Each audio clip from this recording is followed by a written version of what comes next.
If, like me, you're loving the gardens coming back to life this spring, then you are absolutely going to love today's tutorial because I'm going to be teaching you how to create plant markers for your garden, for your window boxes, for your kitchen windowsill, wherever you're growing something this spring. Now in front of me you will see that we've got some slate plant markers, and I've chosen slate because they are a beautiful natural material. Now you can get plant markers in any number of different materials. You can get plastic ones, you can get wooden ones, but I really like the slate ones. They're nice and sturdy and I know they're going to last the test of time. Now, one thing I will say about the slate is that because it's a natural material, as you would expect, it's not a completely smooth surface. So do bear that in mind whenever you're working with it. Certainly, if you're not as experienced, you're probably going to want to go for a much smoother material. So something like plastic would be absolutely perfect. But if you are a little bit more confident, then I think it's definitely worth paying that tiny bit extra and going for something like slate that you can use year after year. Now, when you buy the slate markers, typically you get some sort of chalk marker so you can write on what you've got. But you'll notice in front of me that I'm going to be using one of my One4All pens because I want it to be something that I'm able to use and that will weather well. I do think with the chalk that sometimes they can come off a little bit, particularly if you have any heavy rainfall and especially if you're growing things outside. If you're growing inside, then it's absolutely fine. This also gives you a better finish in terms of what you're going to be adding onto your plant marker as well. Now you'll notice the other thing in front of me is my Stabilo pencil. This is a white one, but they do them in different colours. Now if I just flip that over, you'll see that they say that it's suitable for paper, glass, plastic and metal, and that is very true. It also works really nicely on the slate, so if you wanted to, then you are certainly able to mark it out beforehand, then write over it.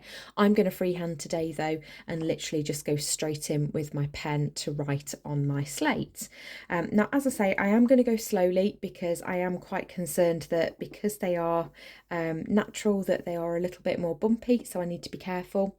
The other thing I'm going to mention to you is the fact that I have just wiped these off with a damp cloth and left them to dry.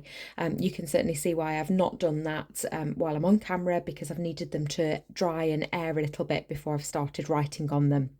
So I just want to shake my pen up before I get started, so just give me 2 seconds to do that out of shot.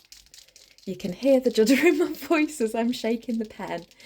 And I'm just going to check that on a piece of card out of shot as well. That's delivering perfectly.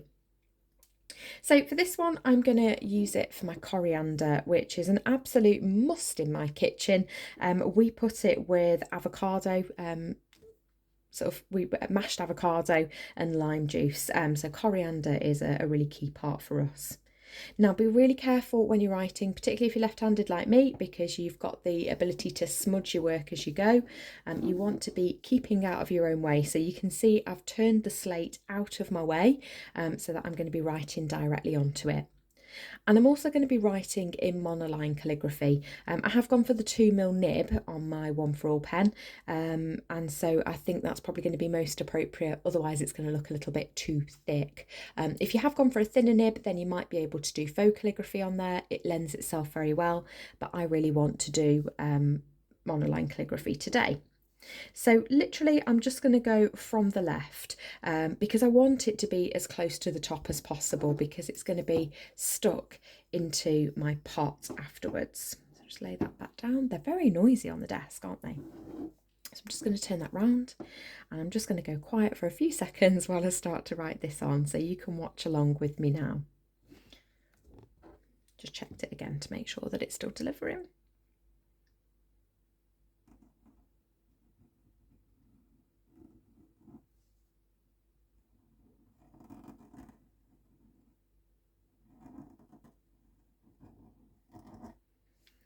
Now again, as you're working with the pen, make sure that you're tipping the nib directly downwards.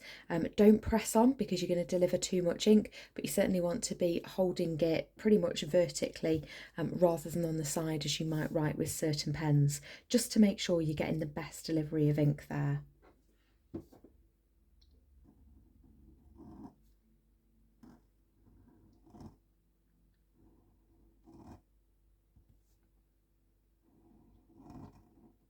Remember to go nice and slow as you go. I'm leaning my little finger against the bottom of here just to make sure that I don't go onto it and actually accidentally touch my writing.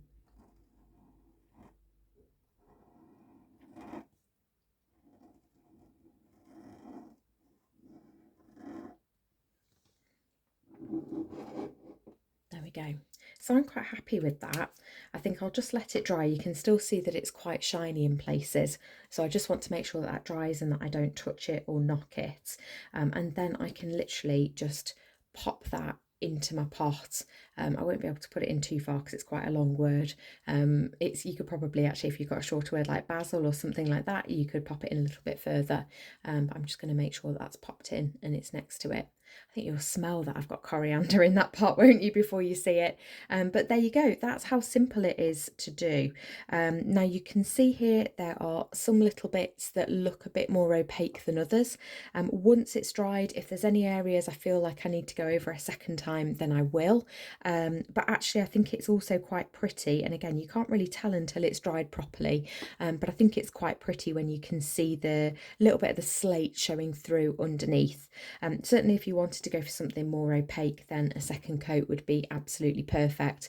But do let it dry properly before you make that call, just so you're not working with it while it is still wet, because I can guarantee you, annoyingly, you will probably go wrong, or you'll probably knock your own work and smudge it everywhere. But I hope you've enjoyed just how easy it is to be able to create beautiful plant markers. If you do that yourself, then please do let me know, tag me in, let me know what you're growing this year, because you know I'm going to be really excited about that. And I'll be back soon with another tutorial.